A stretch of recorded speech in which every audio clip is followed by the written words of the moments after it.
I threw in this question kind of in the middle of it just to see if you're paying attention. So question says, the working life of a particular drill bit is normally distributed with a mean of 1,500 hours and a standard deviation of 120 hours. Nowhere in that does it say a sample. They're all population answers, it seems. And then it says 150 bits are purchased. How many can be expected to be between a lifetime of 1,400 and 1,730? So just kind of dropped it in to see, could you tell that it's not a confidence interval? It's not a hypothesis test. It's actually population mean, population standard deviation, and then we're looking at, you know, how many would be of these would be between these two times. So normally distributed, so I can use a z-score.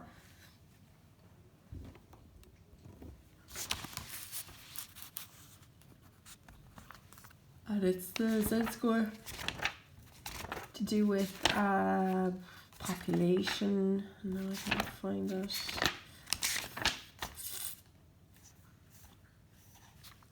X minus mu over the standard deviation. What's X in the question? Well, we've two X's really, like we've the 1,400 is the lowest end and the 1,730 is the highest end. So I'm going to go for this one first. 1,400 minus mu all over my standard deviation. Throw that into the calculator.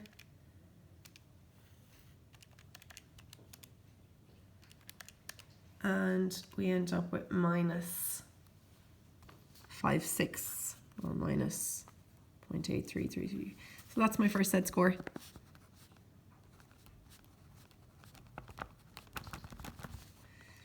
Right. So what we're looking at is it's normally distributed and minus 0.8333. And then the other one, I need to create the other z-score. So I'm going to go, the other z-score is z equals the 1730 minus the 1500 all over 120.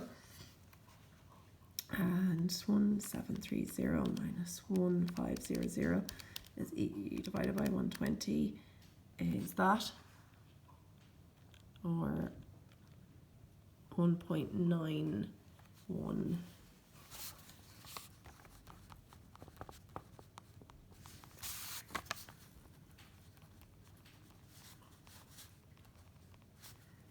So we need to know the percentage that lie within here. This is where our statistics meets our probability, and we need to be able to have the skill of reading this. So make sure that you're able to figure out the percentage that lies within these two z-scores. And when you have that, you should end up with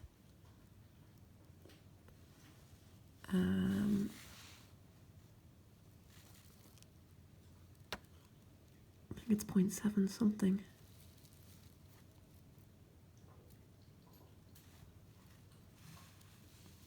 Yeah, 0.7693 or 76.93% lies within here, which means that 76.93% of however many, what's the question about again?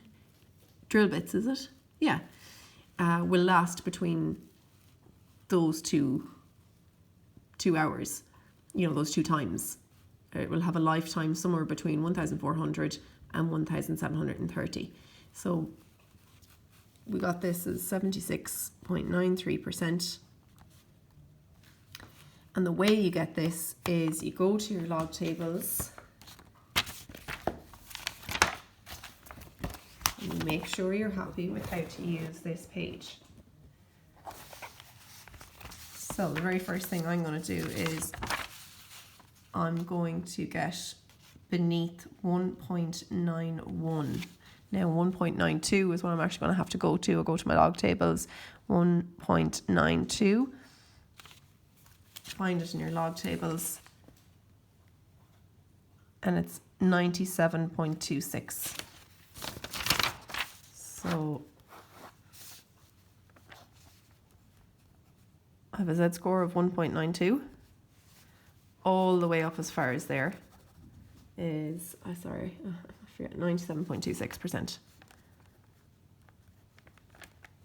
And we're not looking for a Z-score below that. We're looking for a Z-score in between these two. So I'm going to have to find out what this is and subtract it from all of this. How will I find that? I need to get this little bit here. I'm never going to get that because the log tables don't do minus Z-scores. So I'm going to get what's above its reflection up here. So if I get this bit here, that'll be the same as this bit here. So Z-score of 0.83.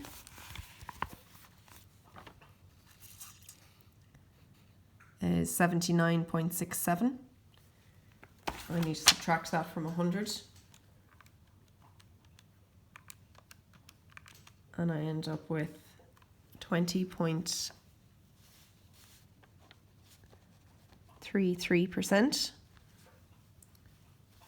Because this is symmetrical, this is also 20.33%. So if I get all the way up as far as here, 97, and I want to remove this little bit here, the bit that I don't want, well then it's the 97.26 minus 20.33%. And that's how I end up with the 76.93. So question is to do with Z-scores, population Z-score. If you're not sure why I picked that, think about it. It's not a confidence interval. It's not a hypothesis test. They didn't mention a sample at all. They just talked about, you bought 150 bits and say, oh, I have a sample of 150 and I found out this from my sample. It doesn't say anything like that.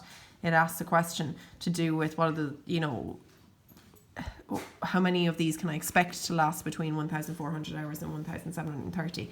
So I created my Z-scores and I got this percentage here, and this is how I got that percentage. So for some of you, you'll be very happy with how to use the log tables, and others you might need a little bit of practice as to how to use those pages in the log tables. They are important that you're able to do that skill, reading those.